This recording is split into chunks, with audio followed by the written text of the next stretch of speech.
নমস্কাৰ স্বাগতম আপুনি চাই আছে লাইভ আৱাৰ মই জয়ন্ত মাধৱ গোস্বামী ৰাজ্যত 24 ঘণ্টাত কৰোনা আক্ৰান্তৰ মৃত্যু 10 জনলৈ বৃদ্ধি বৃহস্পতিবাৰে 10 জন কৰোনা আক্ৰান্তৰ মৃত্যু হয় আনহাতে ৰাজ্যজুৰি 1931 গৰাকীৰ দেহত ধৰা পৰে কোভিড পজিটিভ বৃহস্পতিবাৰে কামৰূপ মেট্ৰত 680 গৰাকীৰ আক্ৰান্ত হৈছে নতুনকৈ বৃহস্পতিবাৰে ৰাজ্যত সম্পন্ন হয় 73428টা টেষ্ট কৰোনা সংক্ৰমণ বৃদ্ধিৰ হাৰ 2.63%। বৰ্তমান চিকিৎসাধীন হৈ আছে 10,571 গৰাকী ৰোগী ডিব্ৰুগড়ত আক্ৰান্ত 143 কামৰূপত 136 নগাঁৱত নতুনকৈ আক্ৰান্ত 103 জন লোক কামৰূপ মহানগৰত 3 জন কাৰ্বি আংলঙত 2 গৰাকী বৰপেটাত ডিব্ৰুগড় কৰিমগঞ্জ শোণিতপুৰ আৰু তিনিচুকীয়াত কোভিড-19ত আক্ৰান্ত হৈ মৃত্যু হৈছে এজনকৈ লোকৰ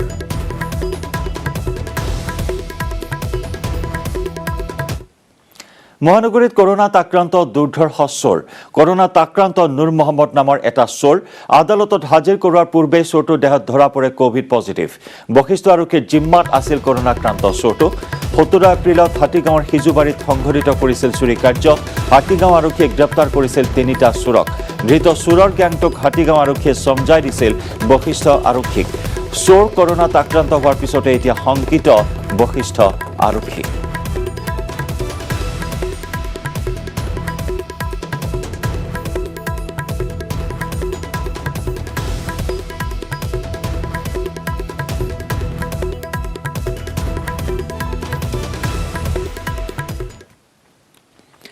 গুৰু তেগ বাহাদুৰৰ জন্মজয়ন্তী প্ৰকাশ দিৱস স্থগিত কৰোনাৰ বাবে স্থগিত ৰখা হ'ল জন্মজয়ন্তী দিৱস আজি গুৰু তেগ বাহাদুৰৰ 400 সংখ্যক জন্মজয়ন্তী তিনিদিনীয়াকৈ পালন কৰাৰ কথা আছিল জন্মজয়ন্তী অনুষ্ঠান কেৱল ধৰ্মীয় নীতি নিয়মহে পালন কৰা হ'ব জন্মজয়ন্তীত বিগত এমাহৰ পৰা আটক ধুনীয়াকৈ নৰূপত সজাই পৰাই তোলা হৈছিল ধুবুৰীৰ গুৰুদ্বাৰ কিন্তু কোভিডৰ শেহতীয়া ভয়ানক পৰিস্থিতিৰ বাবে এই কাৰ্যসূচী বাতিল কৰা হৈছে আমি জনাইছো গুৰু তেগ বাহাদুৰৰ জন্মজয়ন্তী প্ৰকাশ দিৱস বাতিল কৰা হৈছে কৰোনাৰ বাবে স্থগিত ৰখা হ'ল জন্মজয়ন্তী দিৱস আজি গুৰু তেগ বাহাদুৰৰ 400 সংখ্যক জন্মজয়ন্তী তিনিদিনীয়াকৈ পালন কৰাৰ কথা আছিল জন্মজয়ন্তীৰ অনুষ্ঠান কেৱল ধৰ্মীয় নীতি নিয়মহে পালন কৰা হ'ব জন্মজয়ন্তী অনুষ্ঠানত বিগত এমাহৰ পৰা আটক ধুনীয়াকৈ নৰূপত সজাই পৰাই তোলা হৈছিল ধুবুৰীৰ গুৰুদ্বাৰ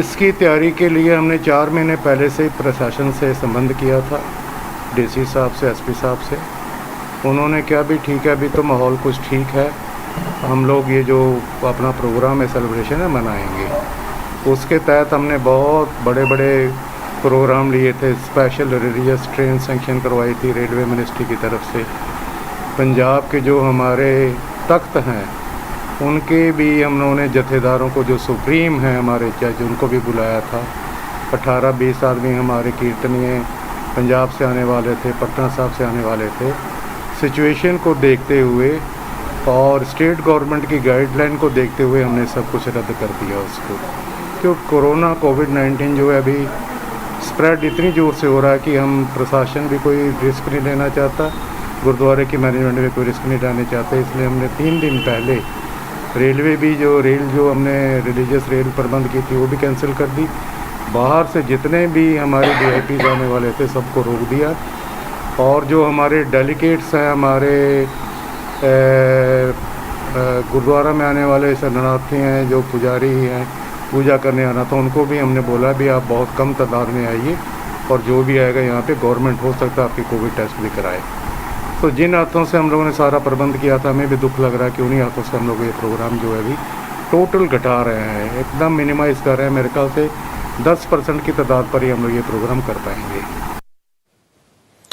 ডিব্ৰুগড়ত 4 জনকৈ ব্যক্তিৰ দেহত ধৰা পৰিছে ডাবল মিউটেন্ট কৰোনা লাহোৱালত থকা উত্তৰ পূৰ্বাঞ্চলৰ আঞ্চলিক চিকিৎসা গৱেষণা কেন্দ্ৰত 10 দিন পূৰ্বৰে পৰা চলি থকা পৰীক্ষাৰ অন্তত এই নিশ্চয়তা লাভ কৰিছে ডিব্ৰুগড় স্বাস্থ্য বিভাগে সংবাদ মাধ্যমত এই কথা প্ৰকাশ কৰিছে ডিব্ৰুগড় জিলা কৰোনা নডেল বিষয়া ডক্টৰ নৱজ্যোতি গগৈয়ে 10 দিন পূৰ্বে বহিৰাজ্যৰ পৰা বিমান যোগে মোহনবাৰী বিমানবন্দৰত উপস্থিত হৈছিল লোককেইজন ইতিমধ্যে ডিব্ৰুগড়ৰ স্বাস্থ্য বিভাগে ব্যক্তিজনৰ সংস্পৰ্শলৈ অহা ব্যক্তি তথা অঞ্চলসমূহ নজৰত ৰাখি যাৱতীয় ব্যৱস্থা গ্ৰহণ কৰিছে লগতে ব্যক্তিকেইজনক 7 দিনৰ বাবে হোম আইসোলেশনত ৰখা হৈছে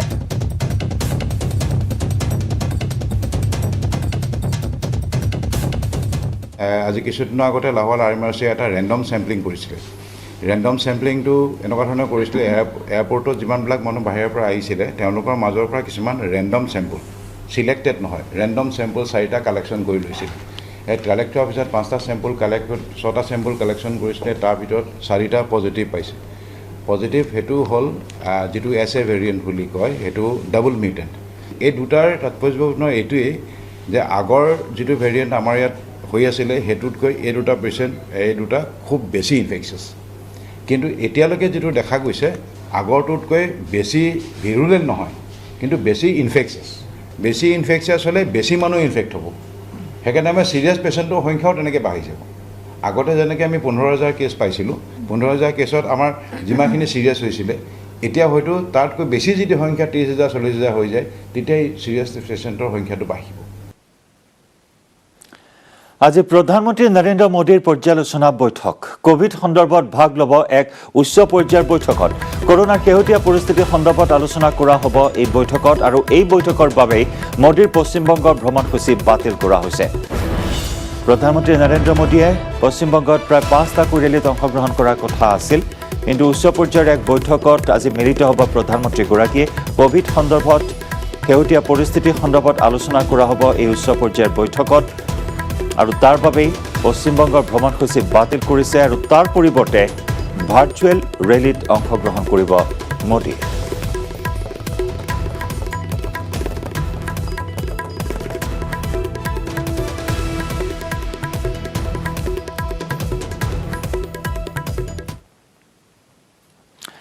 অসম বংগ সীমান্তৰ শ্ৰীৰামপুৰৰ আন্তঃৰাজ্যিক তালাচী চকীত কোভিড পৰীক্ষাৰ ব্যৱস্থা। বহিৰাজ্যৰ পৰা অসম তথা উত্তৰ পূৰ্বাঞ্চললৈ অহা বাহনৰ চালক তথা যাত্ৰীক শ্ৰীৰামপুৰত কোভিড টেষ্ট কৰাৰ ব্যৱস্থা গ্ৰহণ কৰিছে কোকৰাঝাৰ জিলা প্ৰশাসনে। বৃহস্পতিবাৰে বিয়লি কোকৰাঝাৰ জিলা উপায়ুক্ত ভাস্কৰ ফুকন, জিলা আৰক্ষী অধীক্ষক ৰাকেশ ৰোশন, গোসাইগাঁও মহকুমাধিপতি পল্লৱী চৰকাৰৰ লগতে প্ৰশাসনিক শীৰ্ষ বিষয়াসকল শ্ৰীৰামপুৰৰ আন্তঃৰাজ্যিক তালাচী চকীত উপস্থিত হৈ কোভিড পৰীক্ষাৰ স্থান নিৰ্ধাৰণ কৰাৰ লগতে যাৱতীয় ব্যৱস্থাৰ বুজ লয়। 24 এপ্ৰিলৰ পৰা শ্ৰীৰামপুৰ আন্তঃৰাজ্যিক তালাচী চকীত আৰম্ভ হ'ব কোভিড পৰীক্ষাৰ ব্যৱস্থা। পেছেঞ্জাৰ ভেহিকেল মানে প্ৰাইভেট ভেহিকেল যিমান পাৰ হৈ যাব, তেখেতসকলৰ ভেহিকেলবিলাকৰ প্ৰত্যেকখন ভেহিকেলৰ মানুহবিলাকক আমি কোভিড টেষ্টিঙৰ কাৰণে আমি ইয়াত ব্যৱস্থা কৰা কৰিম। সেই গোটেই ব্যৱস্থাখিনি আজি মানে চোৱা চিতা কৰিবলৈ আমি কেনেকৈ ধৰণে কৰিম, কিয়নো এইটো ডাঙৰ এটা ফিউজ এটা এটা মানে কাৰ্যসূচী, সেই কেনেকৈ ধৰণে কৰিম, কি ধৰণে কৰিম, মিটিং ছেট লাগিব, ডক্টৰৰ টীম লাগিব, ৰাউণ্ড দ্য ক্লক হ'ব লাগিব, অহৰহ 24 ঘণ্টাই হ'ব লাগিব, আৰু গোটেইখিনি আমি কোভিড প্ৰট'কল মানি পেলাই কৰিব লাগিব। সেই গোটেইখিনি যিখিনি আমাৰ পৰিকল্পনা সেইখিনি আমি ইতিমধ্যে আমি কৰিব লৈছোঁ এমাৰ্জেঞ্চি বেচিছত। তাৰিখটো ঠিক হৈছে নেকি, কেতিয়া? ত্ৰিপুৰাত কোভিড কেয়াৰ চেণ্টাৰৰ পৰা পলাল 30 জন কৰোনা আক্ৰান্ত। এডি নগৰৰ কোভিড কেয়াৰ চেণ্টাৰত সংঘটিত হৈছে এই ঘটনা। TSRৰ নিযুক্তি পৰীক্ষাৰ বাবে বহিৰাজ্যৰ পৰা আহিছিল লোকসকল। বাছ, ৰেল আৰু বিমানেৰে অহা লোকসকলক কোভিড টেষ্ট কৰাত পজিটিভ ধৰা পৰিছিল 30 জনৰ দেহত। তাৰ পিছতেই কৰোনাক্ৰান্ত লোকসকলক ভৰ্তি কৰোৱা হৈছিল PRTI বিল্ডিঙৰ কোভিড কেয়াৰ চেণ্টাৰত। অৱশ্যে নিশাৰ সুযোগ বুজি কোভিড কেয়াৰ চেণ্টাৰৰ পৰা পলায়ন কৰে 30 জন কৰোনা আক্ৰান্ত। ঘটনা সন্দৰ্ভত আৰক্ষী থানাত দাখিল কৰা হৈছে এজাহাৰ। পলায়ন কৰা 30 গৰাকী কৰোনা আক্ৰান্তৰ ত্ৰিপুৰাৰ বাহিৰৰ বুলি জানিব পৰা হৈছে। পলায়ন কৰা কৰোনা আক্ৰান্তৰ 14 জন বিহাৰৰ, 7 জন উত্তৰ প্ৰদেশৰ, 6 জন ৰাজস্থানৰ আৰু 2 জন পশ্চিমবংগ আৰু মধ্যপ্ৰদেশৰ। ইতিমধ্যে ত্ৰিপুৰাৰ পৰা ওলাই আহিছে আটাইকেইজন কৰোনা আক্ৰান্ত। 46 लोग कल तक थे, 46, और उसमें से 30 लोग जो हैं वो कल रात को जो उनका इंस्टीट्यूशनल आइसोलेशन सेंटर था PRTI AD नगर में, वहाँ से वो लोग खिड़की तोड़ करके और वहाँ से वो पीछे से निकल गए। वहाँ पे TSR और पुलिस की सिक्योरिटी थी, लेकिन उन लोगों को मालूम नहीं चला वो लोग कब निकले। हमें ये बात सुबह जब उनको ब्रेकफास्ट देने के समय पे मालूम चली। इन सब लोगों का मोबाइल नंबर, एड्रेस हमारे पास है। इसमें जो संख्या, इसका जो ब्रेकअप है, 30 लोग जो गए हैं उसमें बिहार के 14 लोग हैं, उत्तर प्रदेश के 7 लोग हैं, राजस्थान के 6 लोग हैं और मध्य प्रदेश और वेस्ट बंगाल के 1-1 हैं। इन सब की एज जो है 20 से 22 साल के बीच में है।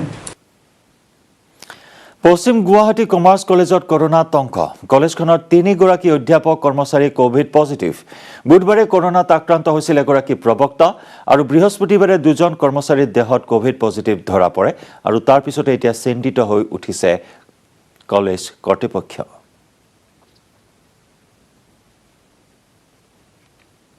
আমি যোৱাকালিয়ে যিখিনি আমাৰ ষ্টাফ আছে সেই ষ্টাফখিনিক লগে লগে পঠাই দিলোঁ টেষ্ট কৰিবৰ কাৰণে গোটেইখিনি নিগেটিভ পালে তাৰপিছত আজি আকৌ হস্পিটেলৰ পৰা তেওঁলোকৰ ষ্টাফ মাতি আনি টেষ্টটো কৰাব দিয়া হ'ল দিয়াৰ পিছত আজিও এজন ফ'ৰ্থ গ্ৰেড আৰু এজন কেণ্টিনত পজিটিভ পালে টোটেল কেইজনৰ টোটেল 3জনৰ পালে কলেজৰ কাম কাজবিলাক চলি আছে ষ্টুডেণ্টটো কম আহিছে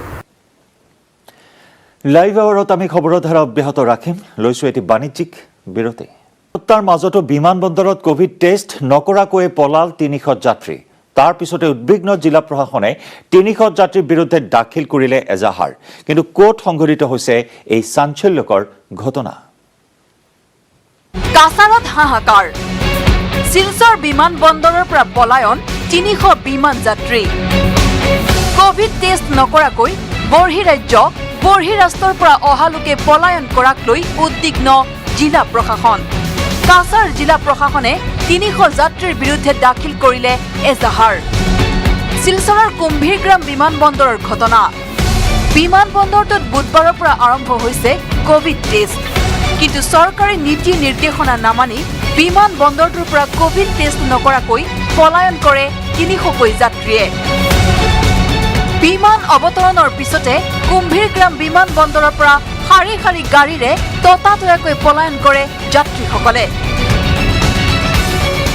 इफेक्टिवली 6 फ्लाइट से 690 पैसेंजर हैं जिसमें 189 पैसेंजर्स टेस्ट किए गए थे उसमें से 6 पैसेंजर पॉजिटिव आए around 300 people have moved out without getting themselves tested shouting at our personnel मेरे पास में एग्जैक्टली मालूम है मेरे को कि ये कौन लोग हैं कहाँ रहते हैं इनका फोन नंबर क्या है ये क्या ईमेल आईडी यूज करते हैं and I will initiate criminal action against them और ये एफआईआर जो है जो पुलिस को रिपोर्ट जाना है this will be done Covid test নকৰাকৈ পলায়ন কৰা যাত্ৰীৰ বিৰুদ্ধে কঠোৰ ব্যৱস্থা গ্ৰহণৰ বাবে তৎপৰ হৈ পৰিছে কাছাৰ জিলা প্ৰশাসন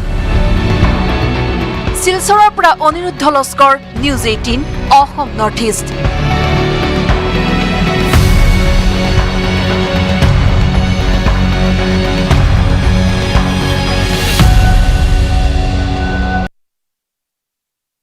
हम लोगों ने लिस्ट कंपाइल कर लिया है फ्लाइट ऑपरेटर से डिटेल्स ले लिया है और अभी उनका सभी पैसेंजर्स का डिटेल हम लोग निकाल चुके हैं और लिस्ट कंपाइल करके we are giving it to the police administration for further action the first thing which we are planning to do is after tracing all of them firstly they have to be tested and God forbid nobody turns out to be positive then still it's okay if somebody turns out to be positive तो उनका contact फिर निकालना पड़ेगा and everybody has to be tested they have obviously violated government orders and accordingly we have written to the police administration to file an FIR and take further actions as per law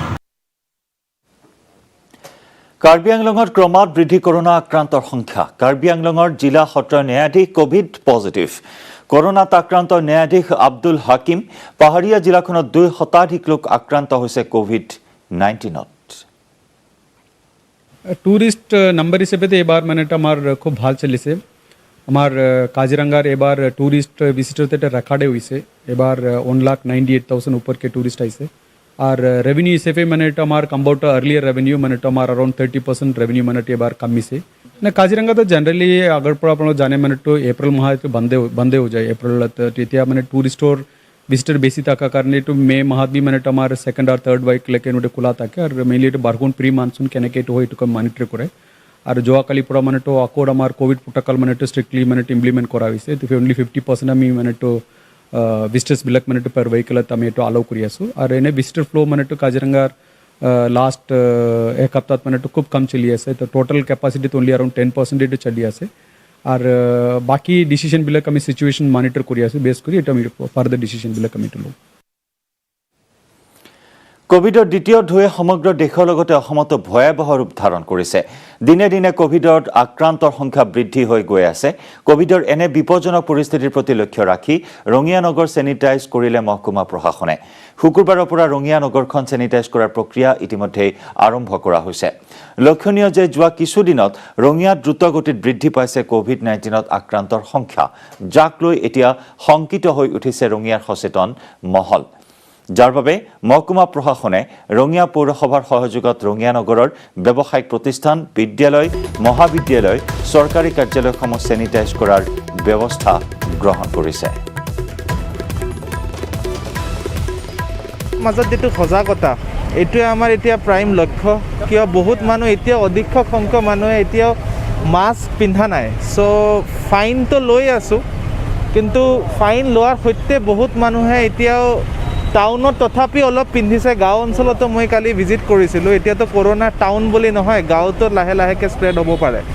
so মানে অলপ সজাগতা কৰি আমি এতিয়া চেনিটাইজেশ্যনৰ প্ৰথম আজিৰ পৰা start কৰালোঁ পুৰা টাউনত, আৰু চেনিটাইজেশ্যন চলি থাকিব। FLSত এনাউন্সমেণ্ট চলি থাকিব। সো মই এইটো অনুৰোধ কৰিছোঁ কি মাস্ক পিন্ধিব আৰু সামাজিক দূৰত্বটো মেইনটেইন কৰিব। কাৰ্বি আংলঙত ক্ৰমাৎ বৃদ্ধি কৰোনা আক্ৰান্তৰ সংখ্যা। কাৰ্বি আংলঙৰ জিলা সত্ৰ ন্যায়াধীশ আক্ৰান্ত কোভিড-19ত। কৰোনাত আক্ৰান্ত ন্যায়াধীশ আব্দুল হাকিম। পাহাৰীয়া জিলাখনত 2 শতাধিক লোক আক্ৰান্ত হৈছে কোভিড-19ত। কাৰ্বি আংলঙতে আজি যোৱাকালিলৈকে আমি 216টা active cases in the district as a whole আছে। তো আউট অফ 216টা 212টাৰ ভিতৰতে 206টা আমি হোম আইচলেশ্যন দিছোঁ আৰু 6টা হস্পিটেলতে আছে। আজি আমাৰ লাৰ্নেড ডিষ্ট্ৰিক্ট জাজ হাকিম তেখেতে জাষ্ট পজিটিভ টেষ্ট কৰিছে, আৰু আমি তেখেতকে এতিয়া হোম আইচলেশ্যনকে ব্যৱস্থাটো কৰিছোঁ। সমগ্ৰ দেশতে কৰোনাৰ দ্বিতীয়টো ঢৌৱে ভয়াৱহ ৰূপ লৈছে। অসমতো কোভিডৰ গণসংক্ৰমণৰ পৰা জনতাক ৰক্ষা কৰিবলৈ ৰাজ্য চৰকাৰে নতুনকৈ জাৰি কৰিছে নিৰ্দেশনা। ইপিনে শেহতীয়া পৰিস্থিতি উদ্ভৱ হোৱাৰ পিছতেই ক্ষুদ্ৰ ব্যৱসায়ীসকল শংকিত হৈ উঠিছে। পুনৰ স্তব্ধ হৈ পৰিব নেকি ব্যৱসায় বাণিজ্য, যাক লৈ চিন্তিত হৈ উঠিছে বজাৰ হাটত ব্যৱসায় বাণিজ্যৰ সৈতে জড়িত শোণিতপুৰৰ গ্ৰামাঞ্চলৰ ক্ষুদ্ৰ ব্যৱসায়ীসকল। উল্লেখযোগ্য যে বিগত বৰ্ষত কোভিড-19ৰ ফলত সমগ্ৰ বিশ্বতে যি পৰিস্থিতিৰ সৃষ্টি হৈছিল, তাৰ ফলত বিশেষকৈ অৰ্থনৈতিকভাৱে বৃহৎ ক্ষতিৰ সন্মুখীন হৈছিল ক্ষুদ্ৰ ব্যৱসায়ীসকল। এটা বছৰ নহওঁতেই পুনৰ কৰোনা ভাইৰাছৰ সংক্ৰমণ সমগ্ৰ দেশতে দ্ৰুতগতিত বৃদ্ধি পোৱাৰ পাছত পুনৰ শংকিত হৈ উঠিছে এইসকল ব্যৱসায়ী। আগবঢ়াইছোঁ আমাৰ মিছামাৰীৰ সাংবাদিক হৰেণ ভূমিজৰ ৰিপৰ্ট। এই মুহূৰ্তত উপস্থিত আছোঁ এখন বজাৰত, য'ত আচলতে ক্ষুদ্ৰ ব্যৱসায়ীসকলে ব্যৱসায় বাণিজ্য কৰে। সেই দৃশ্য আমি দেখুৱাম আৰু ব্যৱসায়ীসকলৰ সৈতে আমি কথা পাতিম। আচলতে তেখেতসকলে আচলতে এই সন্দৰ্ভত কি ক'ব বিচাৰে। এয়া হৈছে শোণিতপুৰ জিলাৰ এখন বজাৰৰ দৃশ্য। এনেধৰণে আচলতে এইসকল ব্যৱসায়ীয়ে কিতাপৰ দোকান দিয়ে, কিতাপ বহি বিভিন্ন আচলতে ব্যৱসায় বাণিজ্য ইয়াতে কৰে।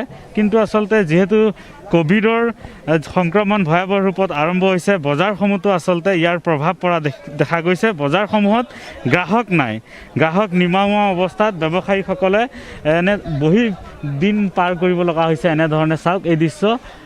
আমি কথা পাতিম যিসকল ব্যৱসায়ী। দাদা কওক, বজাৰ হাটৰ অৱস্থা কেনেকুৱা? চলি আছে আৰু মোটামুটি। গ্ৰাহক আছেনে নাই? নাই, খুব কম, পাতল। বেমাৰ বাঢ়ি আছে, এইটো হয়, সেইকাৰণে কৰোনাৰ এইকাৰণে মানে ব্যৱসায় বাণিজ্য ভাল নহয়। ভাল নহয়। যদিহে পুনৰ বন্ধ হৈ পৰে আপোনালোকৰ ব্যৱসায়ীবিলাকৰ কি হ'ব? বহুত অৱস্থা বেয়া হ'ব আমাৰ। যোৱাবাৰতো হ'লেই।